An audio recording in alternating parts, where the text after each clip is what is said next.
வணக்கம். ஒரு சில ஆண்கள் தன்னோட மனைவிக்கு ஏதோ ஒரு வகையில் உதவி செய்யணும் அப்படிங்கிற மனநிலையில் இருப்பாங்க. ஆனால் அவங்கள செய்ய விடாமல் செய்கிறது யார் தெரியுமா? அவங்களோட மனைவிகள் தான்.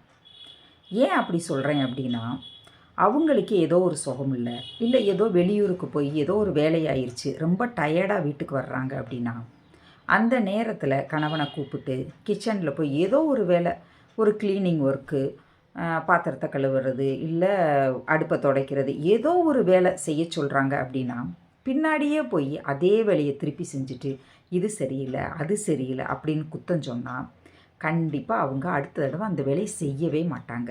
சுகமில்லாத நேரத்தில் பெர்ஃபெக்டாக செய்யணும் அப்படின்னு எதிர்பார்க்கக்கூடாது. ஏதோ இந்த வேலையினாலும் செய்கிறாங்களே அப்படின்னு நினச்சி பெருமைப்படணும். அப்படி இருந்தீங்கன்னா அப்போ தான் ஏதோ ஒரு வேலைனாலும் செய்யலாம் அப்படின்னு சொல்லிட்டு செய்வாங்க. இல்லைன்னா செய்யவே மாட்டாங்க. இதை ஒவ்வொரு மனைவிமார்களும் புரிஞ்சுக்கிடணும். நான் சொல்கிறது சரின்னு பட்டுச்சுன்னா ஒரு லைக் கொடுத்துருங்க. நன்றி.